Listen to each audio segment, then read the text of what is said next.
Hi everybody, welcome to the class review. This is what we covered in last time. So I told you that during our lesson, we're going to use material from National History Day web pages. Okay, so this is an address from a National History Day address. And if you go to a National History Day web page, on the top side, you will be able to find an icon named For Student. So if you click For Student, you can see the icon called Project Examples. So click Project Examples, and you will be able to see the archives from various previous years' student project. And in National History Day project, you have 5 different categories.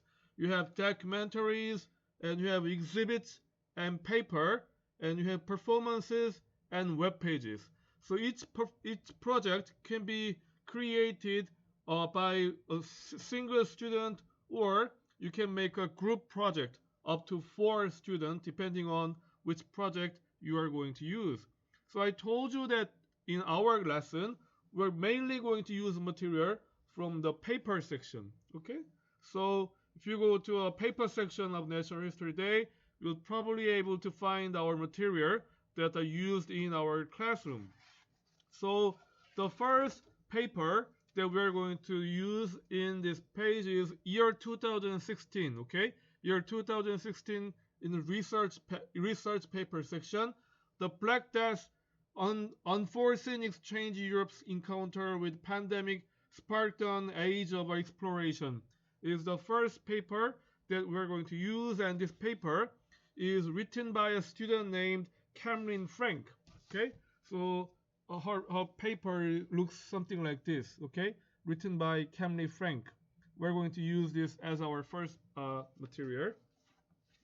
And for the review of the content of the actual paper is that the reason why I chose the Black Death as our first topic is because, as you guys know, nowadays we're experiencing quite similar situation with Black Death pandemic.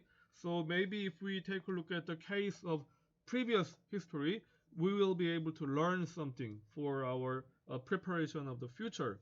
So the pandemic that this paper is talking about is that here the Black Death pandemic in Middle Ages in Europe. Okay, so from 1347 to 1351, there was a serious pandemic spread in the European continent, and 1/3 of the European population was decimated during that period. And after the pandemic spread, uh, there brought different changes in various perspectives, such as like after the pandemic there were economic changes and social, religious changes in European society. So in terms of the forms of the Black Death is carried by the bacteria, and the bacteria attack different parts of our body. And depending on the body that bacteria is attacking, we have 3 different forms of the Black Death pandemic. So we have the lymphatic pandemic, and we have a circulatory plague, and we have respiratory plague, depending on which system of our body is getting attacked. And unfortunately, before those 1347 year, plague was quite not a new disease in Europe. Unfortunately, there were other plague cases in previous years in Europe. So in year 541 to 542, the plague of Justinian Byzantine Empire spread around Mediterranean area, and it lasted about 200 years. And during that period, 25 million people got killed in Byzantine Empire, and the plague stayed in the Mediterranean trade route because the Byzantine used Mediterranean trade route, and the Black Death spread remained or confined in that area. And some of the background situation of the European society, why it was relatively easy for the bacteria to spread out, was that there were some reasons, and maybe during that time, Europe was adopting the feudalistic social system. Here, in the feudalistic system, usually one landowner owns a huge amount of land, and many number of peasants work for the landlord, and landlord pay for the peasant and provide protection. And these peasants and serfs are living in a close proximity with the landlord and with other people. And there are naturally a disparity.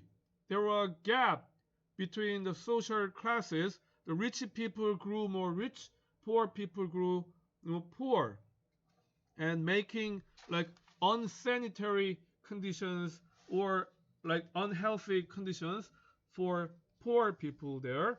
And also, in terms of religion, Catholicism was influencing heavily in European continent, and Catholicism was quite ubiquitous back then, meaning that in that time, usually the Bible was written in English, and the clergymen were pretty much the only group of people who can read and understand the Latin language.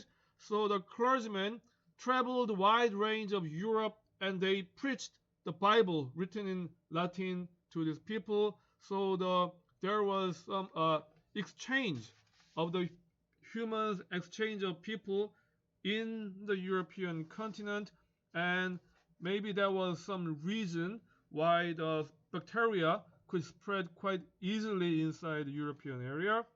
And that was what we covered last time. So again, guys, thank you for listening. Okay, bye.